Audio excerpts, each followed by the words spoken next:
Hey everybody, this is Steve, the guy from Blue's Clues, and you're listening to the Great Big Beautiful Podcast.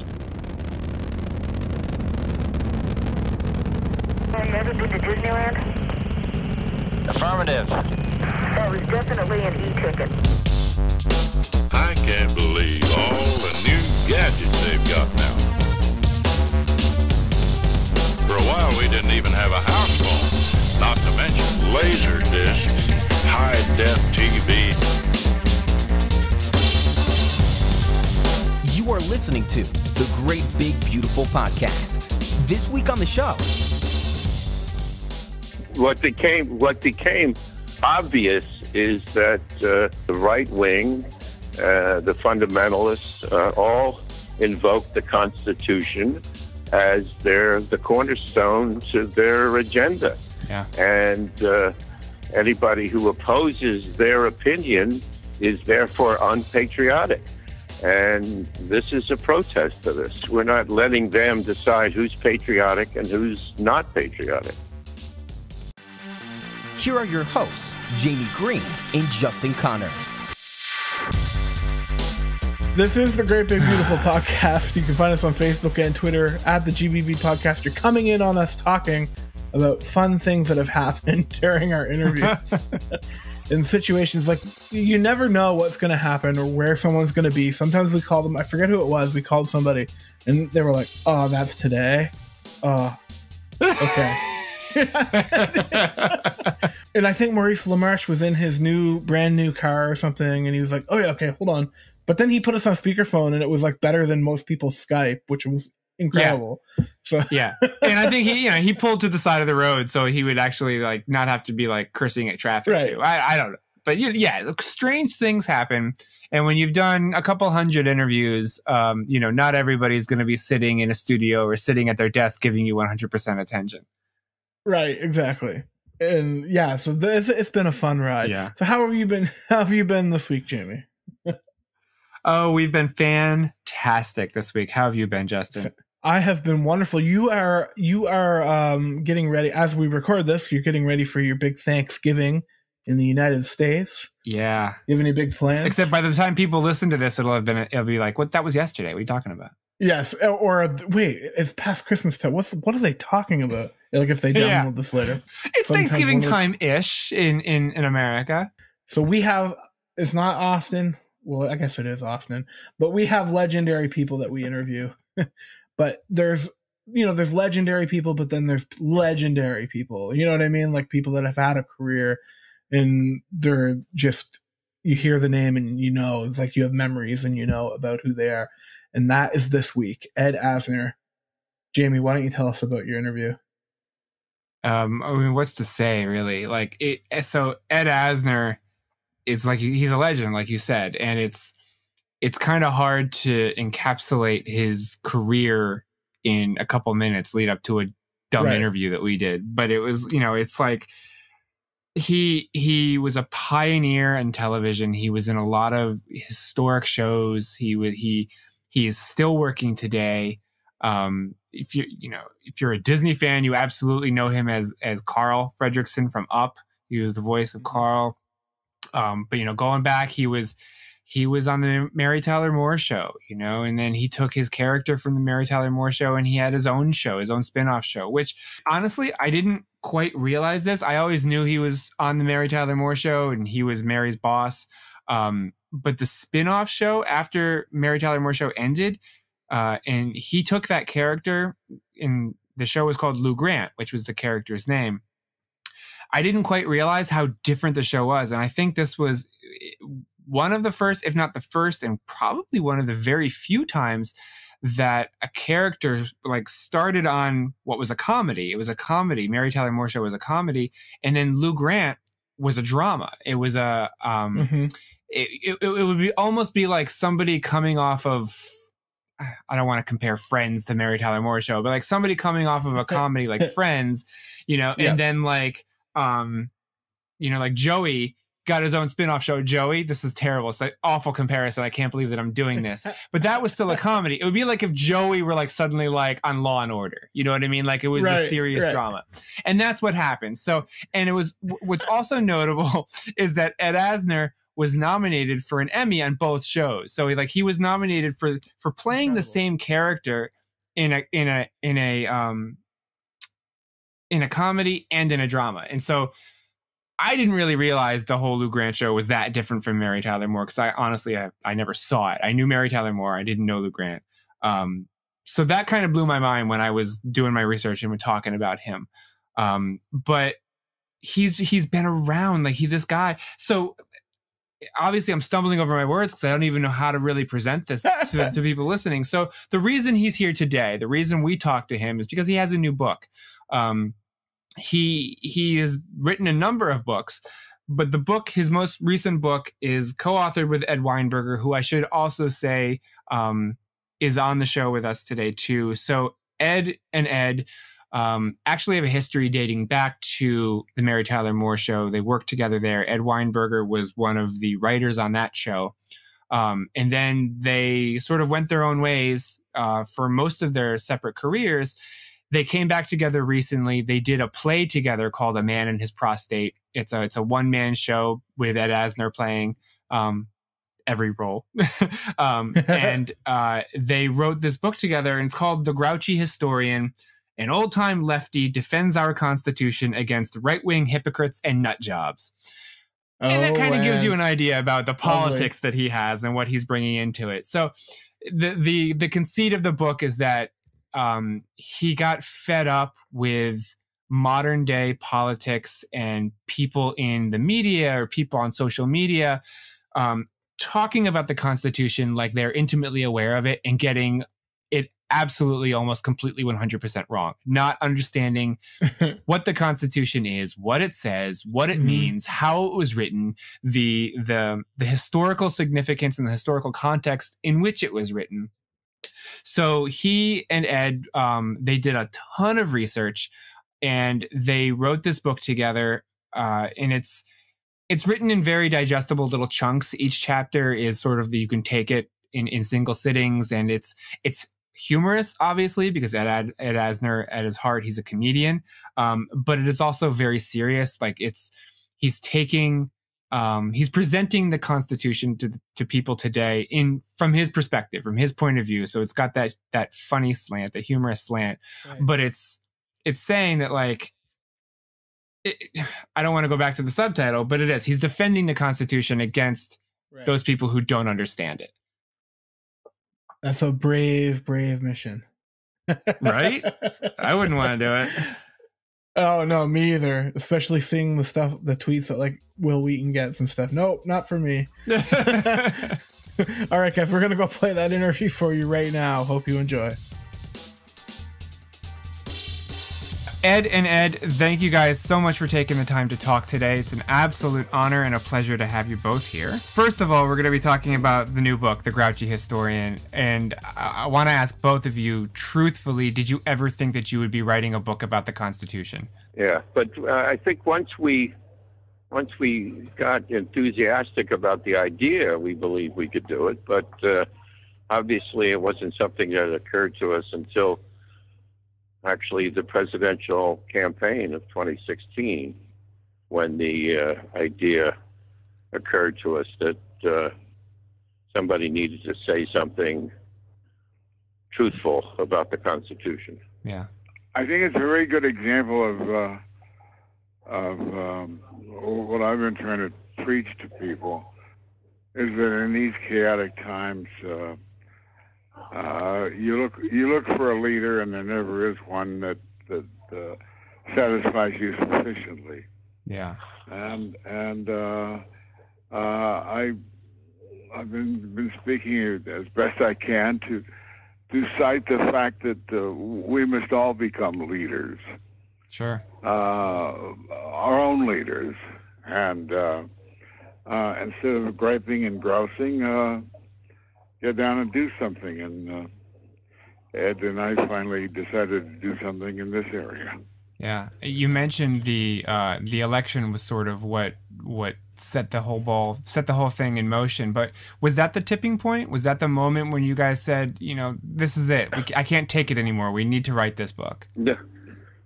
No, I don't think I made myself clear. It was during the campaign. This is not a result of Trump's winning. Nobody knew the outcome of the election, and certainly nobody thought that Trump would win. This was really happened during the campaign, when, of course, every other word out of the Republican candidates, including Trump, was the Constitution and strict constitutionalists and originalism, and it got to the point, as we said and say in the book, they not only think they own the Constitution, they think they wrote it. So this is our answer to that. Why? I mean, you kind of just touched on this, but like, why now? Like, why is this book necessary now? Because this is, I mean, it came to a head with the campaign and the election. It's been necessary for a long time. Yeah, exactly. So why? I mean, it's been necessary for a long time, and it's sort of just everything reared its ugly head during the campaign. But what was it about the campaign that you guys said, all right, it's been necessary for a long time, but this is it. This is now. We have to do this. Well, I thought I answered that. Yeah. What became obvious is that at least to me, and maybe for the first time, that with so much at stake, the right wing, the fundamentalists, all invoke the Constitution as the cornerstone to their agenda. Yeah. And anybody who opposes their opinion is therefore unpatriotic. And this is a protest to this. This is, we're not letting them decide who's patriotic and who's not patriotic. So I think it's timely. This is a time when things aren't getting better. And it finally reached a tipping point. Yeah. The book includes a lot of footnotes, a lot of references. It is incredibly well researched. At least it reads that it's incredibly well researched. How much research did you guys actually put into this? A lot. and the problem, this is what happens, and we learned as we started. When you deal with history, and I guess it's like peeling back an onion. You start with one idea, and that leads you to another and another book and another article, and before you know it, you're knee deep in a lot of material. And I think anybody who writes about American history is going to have to go through the same process, and that's what we did. And I think. We use the founders of this country to back up our arguments. They're not just our own. We think this is pretty much we quote them to, and we think this is really what they believed out of words. We're not putting words in their mouths. We're quoting them. Yeah.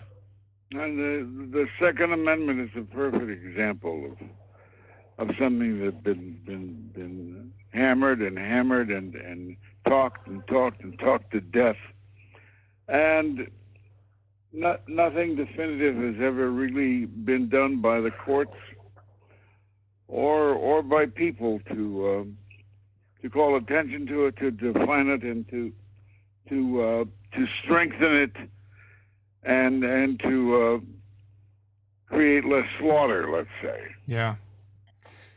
You mentioned the Second Amendment, and I wanted to ask about that because a lot of the book does cover, what the Second Amendment actually says, what is actually protected in the Constitution, gun control, that sort of thing.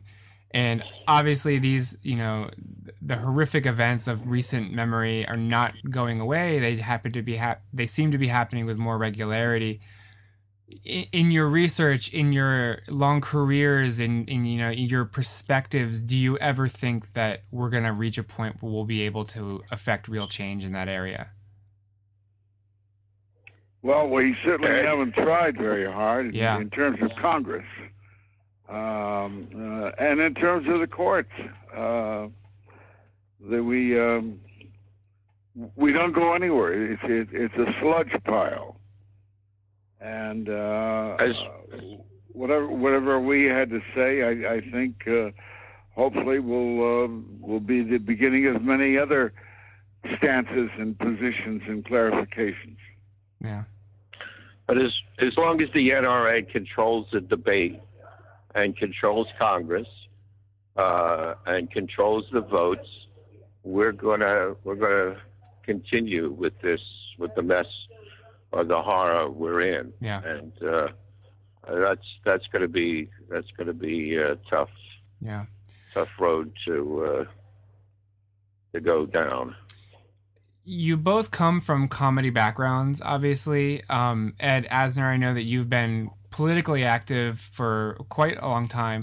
But what do you think is about that sensibility, that comedy background, or that ability to take a serious subject and be able to joke with it but still be serious about it? Well, it's certainly, I think, the finest way to draw attention to a particular problem and to make a comment on it that attracts people's attention. First they laugh and then perhaps afterthoughts. Yeah. To take action. And we need more taking action by people in this country on these particularly grievous problems, such as the Second Amendment. Yeah. And voting. Yeah. Gerrymandering. Yeah. To act and to strike out against it. And at this point in time, the right seems to be the only one that's taking any action. Trump's got this committee out there examining illegal voting, which is a crock, because there hasn't been illegal voting. What really has been taking place, for instance, is illegal gerrymandering. Mm-hmm. Mm-hmm. Is it frustrating for you, after everything that you've seen and done in your career and in your life, that this book is still necessary, that we don't seem to be making that forward progress? Well, yeah, it is necessary. Yeah. And we aren't making progress. And hopefully this will incite and excite other people. Yeah. Are you hopeful that the people who need to read this book actually will? mere suppositions. I'm curious if, looking back, what do you think cultivated your your political outlook? What made you that quote unquote old time lefty? Well, my parents were foreign born. They were, but they were just and kind. Mm-hmm. And they had 5 children. I'm the last one. 3 boys and 2 girls. And the two guys were fair and equal people. My middle brother had the highest IQ of all. But they were not socially active. They were fair and good and kind, and they moved along. But my 2 sisters were social workers, mm-hmm. both of them, and I think from them came this ameliorating process of trying to soften the conditions of life for everyone. Yeah, and it infused me. Yeah. Do you feel like you've been successful in that? I do what I can. Yeah. I wanted to ask both of you how you first got hooked up together. I know you've been working together for many, many years, but how did you first get connected? Not so many years. We worked together with Mary Tyler Moore, but we haven't touched base with each other since then. Oh, really? I thought that you had worked together since then. Well, no. I began doing Ed's one-man play at the end of last year, and that brought us together. I see. It's a wonderful play, about 90 minutes long, and it's called A Man and His Prostate, which automatically makes a laugh. But it's a great batch of comedy with incisive points about prostate cancer. Yeah. And out of that came our working together on the book. Yeah. Are you still doing the show? Oh yeah. Yeah. Oh yeah. Yeah, I saw some clips of that online, and it looks hilarious. So it's It is. I really hope that you keep doing it because I want to see it. I hope it comes here.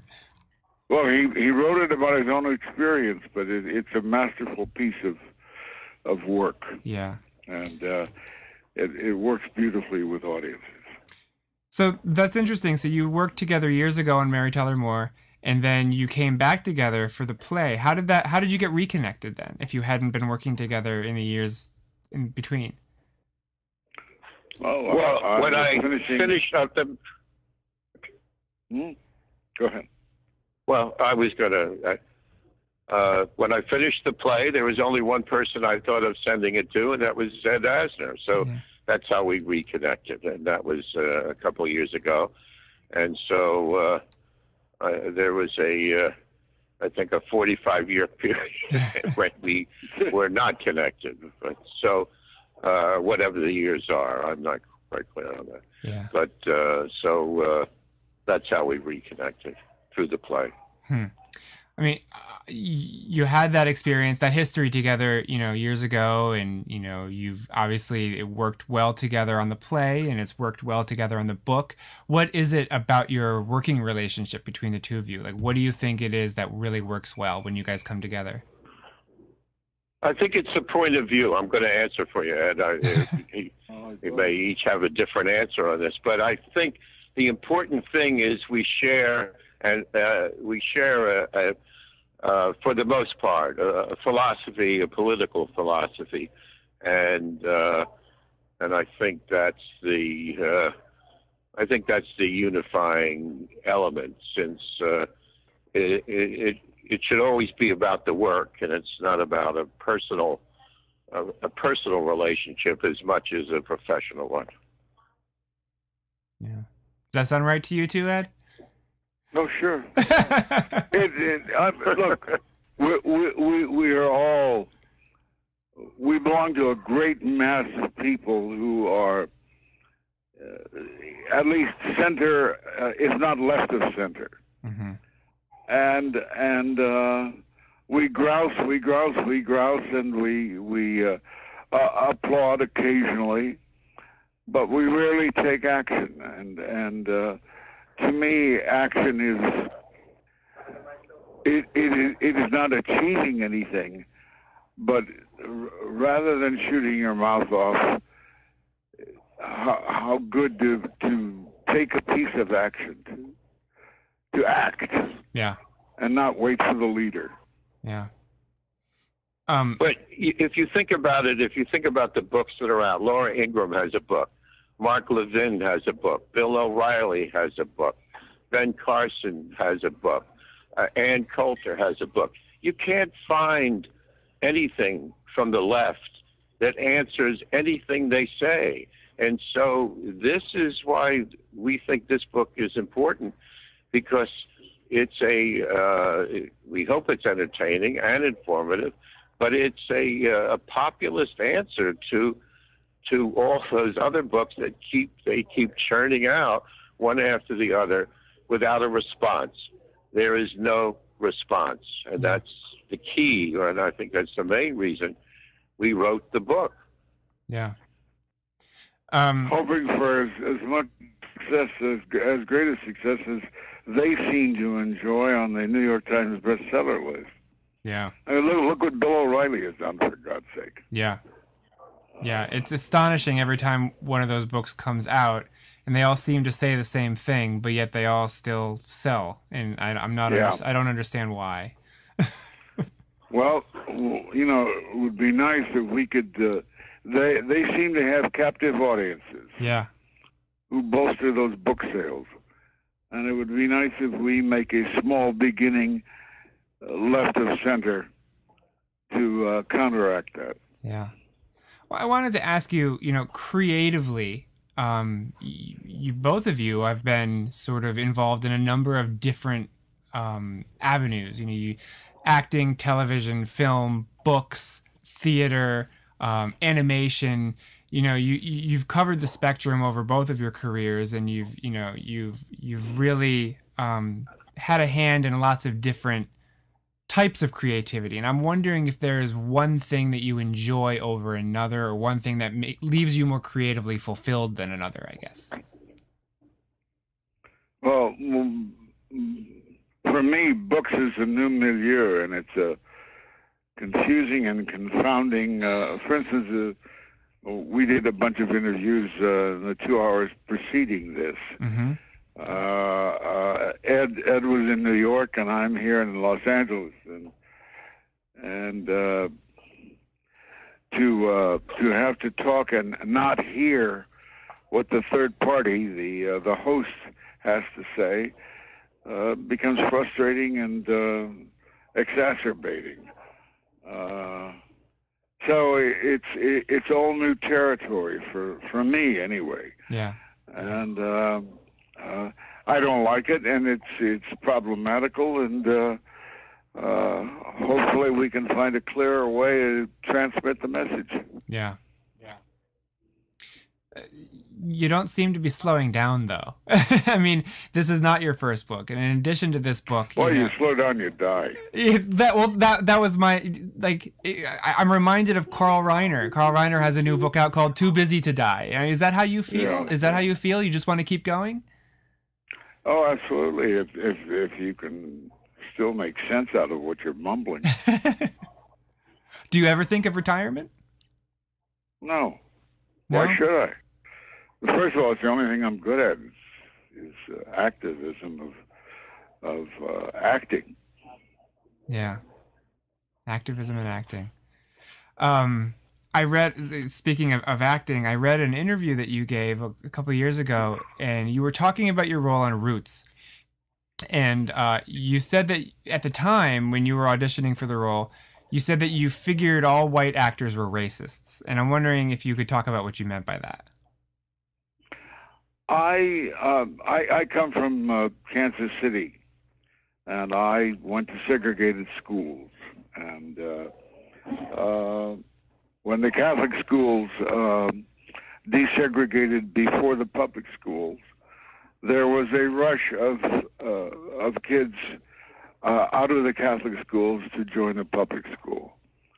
And at the time, I thought it was kind of weird, and I didn't puzzle it through very well. Mm-hmm. But what was the question? Your quote from when you were auditioning for Roots. Yeah. So I tended to think that the world practiced and believed in segregation, and so when Roots was being cast, I figured that the white actors just what I automatically took for granted that they would be segregationists. Yeah. And then was wonderfully and pleasingly amazed when it turned out that white actors would have broken each other's legs just to get in place. This might seem a little bit out of left field, but it sort of ties into that and also ties into your activism. But I'm wondering what your thoughts are on the whole take a knee thing that's going on right now. Well, I myself was delighted that my son does most of my Twitter account. Mm-hmm. And he conceived of the idea of making the simple announcement that I was going to take a knee on Sunday, but that I might need some help getting back up. What was that? I don't know. It was car horn. Was that a crowd reaction? No, I'm amazed at how people react to this when the players who are doing this Mm-hmm. are taking a submissive stance, so to speak, a physical stance that would be called submissive, or at least prayerful. Yeah. Not defining, not defiling the flag, not defiling the soldiers or veterans, but to merely attract attention to one aspect of the Star-Spangled Banner, which was written by a racist, and which is about war, to strike a different tone about that anthem. Yeah. Shifting gears just a little bit, most actors admit that there's a little bit of themselves in each of the characters that they play. You know, it's kind of hard to avoid that. What I am more interested in, though, is the reverse. How much of the characters that you play stick with you? You played Lou Grant for 12 years. How much of him stuck with you and is still inside, still part of Ed Asner? I think a lot of me is borrowed from Lou Grant. Yeah? Yeah. So he defined who you became in the years since? Yeah. Or I perhaps... What is that added noise? I define it as a clarifier for me. Yeah. So if I question what is Ed doing, then I say, what would Lou do? Yeah. I have to, you know, as a huge fan of the movie and of your role in it, I have to ask, is it the same for your character from Up, Carl Fredericksen? I mean, how much of him and you are the same person? I call it a double love story. Yeah? And I enjoy that aspect, and I like the fact that from the beginning, and I'm blessed there, because from the beginning, which starts with tears, and we go to happiness and revivification of an old man's life without having to suffer constantly with the passing of his wife. Yeah. We recently lost Mary, and I know you've probably answered this many times, and we would never have enough time to properly do her memory justice, but I wonder if you have a particularly fond memory that you could share. I'll let you talk, Ed. No, the question is for you. For both of you, you both worked with her. No, well, I think Ed was a lot closer to Mary, and I think he should answer that question. Well, she was a total marvel. She was a marvel in terms of being a numero uno, and at the same time creating situations whereby jockos like me could come along, and she would take the best of what we had to offer, and use it. I liken her to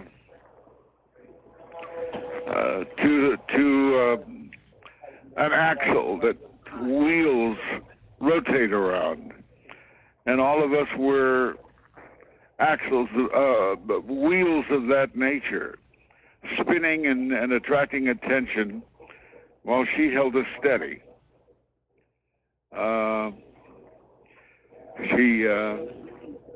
She was a hard worker with diabetes, etc. And to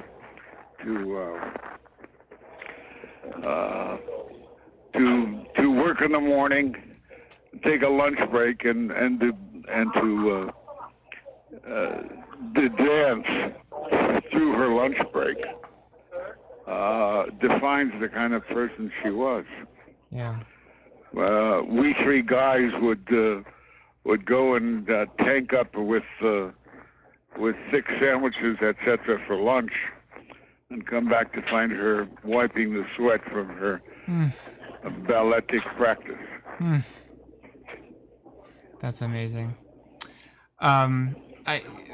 Last question, and then I'll let you guys go. But aside from selling 1 million copies of this book, which I know you hope to do, what result would you love to see come out of the book? How about peace on earth? There you go. Okay. That's about as good as you can get. It is about as good as you can get. I hope it would create counter thrusts that would make people focus more on the book and find out which side they're on. Yeah. I would make people fight for being on the right side, the left side. Fantastic. And Ed, do you have anything to add to that? No, I have nothing to add. I think he said it very well for both of us. Fantastic. I want to thank both of you guys so much. This has just been an absolute honor to talk to you both. And the book is fantastic. I couldn't put it down. So well done there. Good. Well done there. Delighted to hear that. Yeah. You made our day.